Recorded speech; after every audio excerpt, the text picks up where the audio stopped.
శ్రీమాత్రే నమ. జై గురు దత్తాత్రేయ. ఈ వీడియోలో మనం మే 17వ తారీఖున మీనరాశిలో సంచరిస్తున్న శని భగవానుడు రేవతి నక్షత్రం మీదకి మారడం జరిగింది. అంటే రేవతి నక్షత్రం అన్నది శని భగవానుని యొక్క జన్మ నక్షత్రం. తన జన్మ నక్షత్రం మీదకి శని భగవానుడు ప్రయాణిస్తూ ఇంచుమించుగా ఇంకా రేవతి తర్వాత ఇంకా మనకి మేషరాశిలోకి శని భగవానుడు వెళ్ళడం జరుగుతుంది. 2వ తారీఖు జూన్ నెల 2027వ సంవత్సరం దాకా కూడా మరి శని భగవానుడు రేవతి నక్షత్రం మీద సంచరిస్తూ అదే నక్షత్రం మీద వక్రగమనం పొంది మళ్ళా కొద్ది రోజులు ఉత్తరాభాద్ర నక్షత్రం మీదకి వచ్చి మళ్ళా రేవతికి వచ్చి ఇంక డైరెక్ట్గా జూన్ 2వ తారీఖున మేషరాశిలోకి ప్రవేశించడం జరుగుతుంది. సో ఏదైనా రేవతి నక్షత్రం అన్నది బుధుని ఆధిపత్యంలో ఉన్నటువంటి నక్షత్రం. శని భగవానుడికి బుధుడు మిత్రగ్రహం అవటం వల్ల మరి ఆ మిత్రుడి నక్షత్రం మీద ప్రవేశించినటువంటి శని భగవానుడు ఏ ఏ రాశుల వారికి ఎటువంటి ప్రభావాన్ని చూపడం జరుగుతుంది అన్న విషయాన్ని మనం ఈ వీడియోలో పరిశీలించడం జరుగుతుంది. కన్యా రాశి వారికి శని భగవానుడు ఈ మే నెల 17వ తారీఖున రేవతి నక్షత్రం మీదకి రావడం జరిగింది. ఈ నక్షత్రం పైన మనకి 2027 జూన్ 2వ తారీఖు వరకు సంచరించడం జరుగుతుంది. ఇదే నక్షత్రం మీద వక్రగమనం పొందడం కూడా జరుగుతుంది. సో ఏదైనా మొత్తం మీద ఎక్కువ రోజులు ఈ శని భగవానుడు మీకు రేవతి నక్షత్రం మీద సంచరించడం, ఇది ప్రధానంగా కన్యా రాశి వారికి ఈ బుధుడు రాశ్యాధిపతి అవడం, బుధుడు పరిపాలనలో ఉంటుందన్నమాట. బుధుని యొక్క నక్షత్రం అంటూ ఉంటారు. బుధుడు దశానాథుడు రేవతి నక్షత్రాన్ని కాబట్టి ఎక్కువగా ఈ రాశులు ఎఫెక్ట్ అవుతుంటాయి. బుధుడు నక్షత్రాలైనటువంటి రేవతి, ఆశ్లేష, జ్యేష్ఠ ఈ 3 నక్షత్రాల మీద ఏ గ్రహం సంచరించినా అది మిథున కన్యా రాశుల వారి మీద ఆ ప్రభావం ఉండడం జరుగుతుంది. అందువలన ప్రస్తుతం కన్యా రాశిలో శని భగవానుడు ఉంటే మీకు ఏ ఫలితం వస్తుందో ఆ ఫలితం అన్నది ఇప్పుడు రావడం జరుగుతుంది. అలాగే దశమ భావ ఫలితాలు కూడా రావడం జరుగుతుంది. ప్రధానంగా కన్యా రాశి వారికి శని మిత్రగ్రహం, షష్టాధిపతిగా పంచమాధిపతిగా రాశిలో సంచరించే ఫలితం అంటే టెంపరీగా వస్తుంది. ఇది డెప్త్గా జ్యోతిష్ శాస్త్రం మీద కొద్దిగా అవగాహన ఉన్న వాళ్ళకి అర్థమవుతుంది తప్ప మామూలుగా ఇది కాదు. కొద్దిగా అర్థం అవడానికి మీకు ఈ విధంగా క్లారిఫికేషన్ ఇవ్వడం జరుగుతుంది. శని భగవానుడు మీనరాశిలోనే ఉంటాడు, రేవతి నక్షత్రం మీదే సంచరిస్తాడు. అయితే మీకు ఎక్కువ ప్రభావం పడుతూ ఉంటుంది. అందువల్ల ఈ సమయంలో మీరు వృత్తిపరంగా ఎక్కువ కష్టపడవలసి ఉంటుంది, అధిక శ్రమ చేస్తారు. కొత్త ఉద్యోగ ప్రయత్నాలు చాలా వరకు ఫలించే అవకాశం ఉంటుంది. ఏదో ఒక బలహీనత మీకు ఈ సమయంలో వచ్చే అవకాశం ఉంది. అజీర్ణ సమస్యలు కానీ ఏదైనా కొద్దిగా దీర్ఘకాలిక వ్యాధులు ఉంటాయి, బయటపడడం కానీ ఉండే అవకాశం ఉంది. అంటే ఇది బయటపడడం వల్ల దాని నుంచి మీరు పూర్తిగా నివారణ పద్ధతులు పాటిస్తూ ఉంటారు అన్నమాట. అంటే ఆ వ్యాధి నుంచి మీరు బయటపడడం జరుగుతుంది. సరైన వైద్యం చేసుకోవడం వల్ల సంపూర్ణ ఆరోగ్యవంతులు అవ్వడం జరుగుతుంటుంది. చాలా వరకు మీ నడవడికలో ఒక క్రమశిక్షణ కనబడుతూ ఉంటుంది.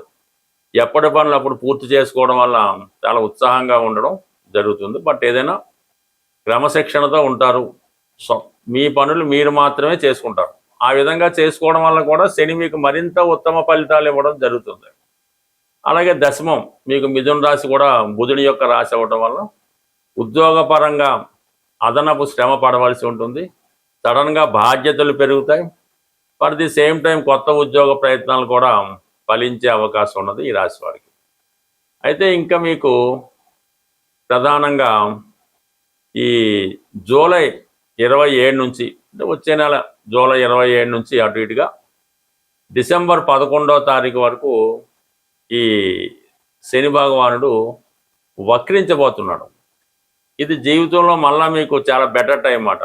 అంటే జూలై 27 నుంచి డిసెంబర్ 11 మధ్యలో శని భగవానుడు మీకు 6వ స్థాన ఫలితాలు ఇవ్వబోతున్నాడు. అంటే 6వ స్థానంలో గతంలో ఉండగా ఎటువంటి ఫలితాలు పొందారు అంటే కొత్త ఉద్యోగ ప్రయత్నాలు ఫలిస్తాయి. గతంలో మీరు ఏదైనా ఉద్యోగం కోసం ప్రయత్నం చేసి అది రాకుండా ఉంటే ఆ ప్రయత్నం ఫలిస్తుంది. అలాగే చాలా వరకు కొన్ని న్యాయపరమైనటువంటి చిక్కుల నుంచి బయటపడడం, ఇవన్నీ కూడా ఈ రాశి వారికి అనుకూలిస్తుంది. అంటే మొత్తం మీద అటు ఇటుగా రేవతి నక్షత్రం మీద శని సంచారం, ఈ వక్రగమనం చాలా వరకు అనుకూలిస్తుంది.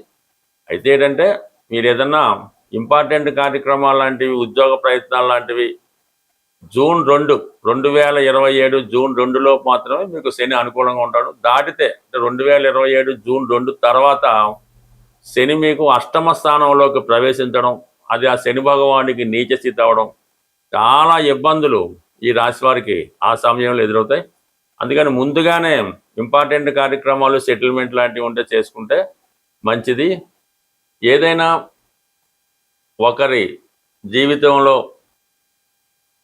వ్యాపారమా, ఉద్యోగమా, అతను ఏ విధంగా ధనాన్ని సంపాదిస్తాడు అన్నది శని భగవానుని యొక్క స్థితి బట్టి ఆధారపడి ఉంటుంది.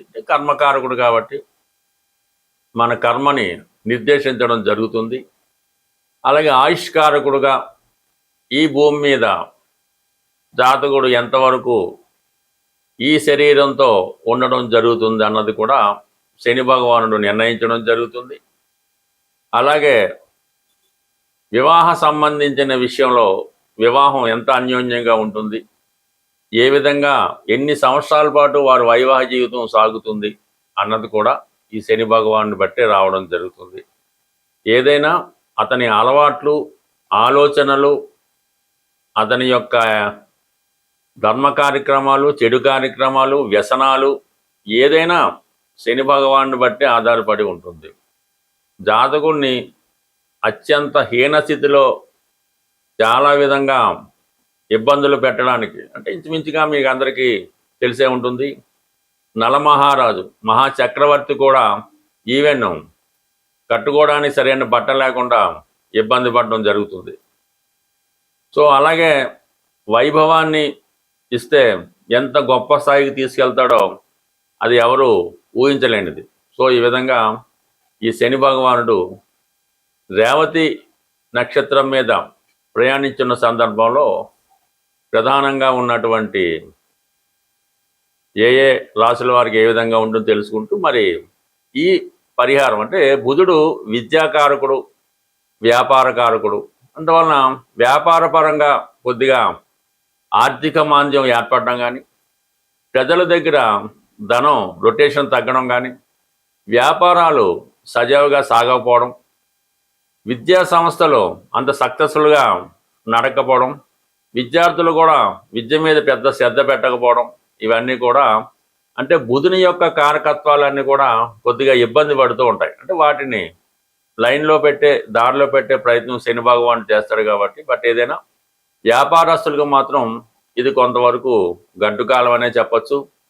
ప్రజల దగ్గర రొటేషన్ తగ్గుతూ ఉంటుంది, సేవింగ్స్ తగ్గుతూ ఉంటాయి, అలాగే వాళ్ళ దగ్గర కొనుగోలు శక్తి తగ్గుతూ ఉంటుంది. ఇవన్నీ కూడా ఏ రాశి వారికి ఏ ప్రభావం ఉంటుంది అన్నది, అంటే దీంతో పాటుగా వారి జన్మ పుట్టినప్పుడు ఉన్నటువంటి జన్మ చక్రం బట్టి, జాతక చక్రం బట్టి, జరుగుతున్న దశలను బట్టి, అప్పుడున్న గ్రహస్థితి బట్టి ఆధారపడడం జరుగుతుంది. బట్ ఏదైనా ఈ ప్రభావం ఏ రాశుల వారికి ఏ విధంగా ఉంటుందన్నది డీటెయిల్గా తెలుసుకుంటూ చివరిలో ఏ రాశికి ఏ పరిహారం చేసుకుంటే బాగుంటుంది కూడా మనం తెలుసుకొని శని భగవానుడి యొక్క అనుగ్రహానికి పాత్రులద్దామని ఆశిస్తూ, ఏదైనా శని భగవానుడు గోచారరీత్యా కానీ దశారీత్యా కానీ ఇబ్బంది పడుతున్నప్పుడు చాలామంది ఈ పరిహారాలు అన్నవి చేయించడం జరుగుతూ ఉంటుంది. అందులో ప్రధానంగా శని భగవానుడికి తైలాభిషేకం, శని భగవానుడికి జపం చేయించడం, ఇవి నడుస్తూ ఉంటాయి. అయితే ఏదైనా శని భగవానుడి యొక్క పరిహారం చేద్దాం అనుకున్న వాళ్ళు ముందు వాళ్ళలో ఉన్నటువంటి బలహీనతల్ని తొలగించుకోవలసి ఉంటుంది. అప్పుడు మాత్రమే మీరు చేసే పరిహారం అన్నది మీకు రావడం జరుగుతుంది. ఏదో ఒక వ్యసనంతో మీరు బలహీనుడై ఉంటారు. అది స్మోకింగ్ అవ్వచ్చు, పాన్ అవ్వచ్చు, మందు అవ్వచ్చు, లేదంటే ఒక స్త్రీ మీద వ్యామోహం అవ్వచ్చు, లంచాలు తీసుకోవచ్చు, ఇతరులను ఇబ్బంది పెట్టవచ్చు. అవి ముందుగా మీరు విడిచిపెట్టినప్పుడు మాత్రమే ఈ పరిహారాలు మీకు వర్కౌట్ అవ్వడం జరుగుతుంటుంది.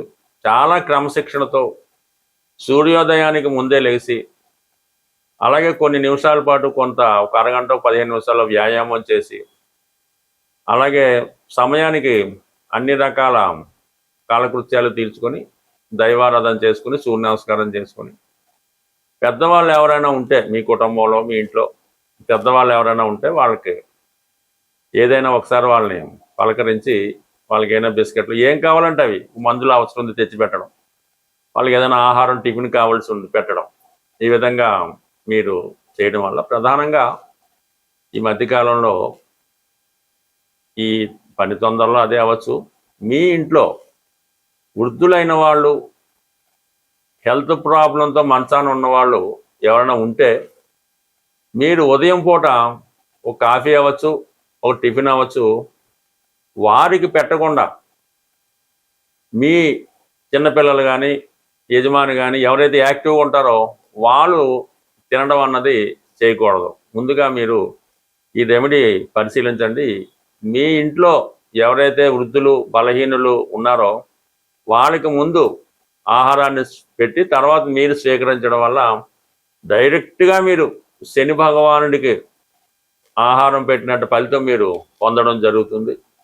అలాగే కేవలం నెలకు ఒకసారైనా ఏదైనా వృద్ధాశ్రమాన్ని, అంటే అనాథలు ఎవరైతే కుటుంబ సభ్యులతో నిరాధించారో వాళ్ళు అనాథలు, వాళ్ళకి వెళ్ళి వాళ్ళకి అవసరమైనటువంటి ఆహారం కానీ పళ్ళు కానీ మాత్రలు కానీ మందులు కానీ కేవలం పరామర్శించడం ద్వారా కూడా కేవలం శని భగవానుడు ఈ విధంగానే అనుగ్రహిస్తాడు తప్ప మీరు లక్షలు వేలు ఖర్చు పెట్టి ఏదో జపాలు చేయించాం, హోమాలు చేయించాం, అది చేయించాం, ఇది చేయించాం అంటే జీరో ఉపయోగం. మీకు మీరుగా ఈ విధంగా మీ కుటుంబంలో వృద్ధుల్ని సేవించి వాళ్ళ యొక్క ఆశీర్వాదం పొందడం వల్ల, వారిని జాగ్రత్తగా చూడటం వల్ల కంప్లీట్గా మీ యొక్క శని మీకు అనుకూలించడం జరుగుతుంది. శని అనుకూలించినంతగా ఏ గ్రహం కూడా అనుకూలించదు. అందువలన శనిగ్రహ అనుగ్రహం ఉంటేనే మిగతా గ్రహాల అనుగ్రహం కూడా మీరు పొందడం జరుగుతుంది. మరి శని అనుగ్రహం పొందుతారని ఆశిస్తూ స్వస్తి.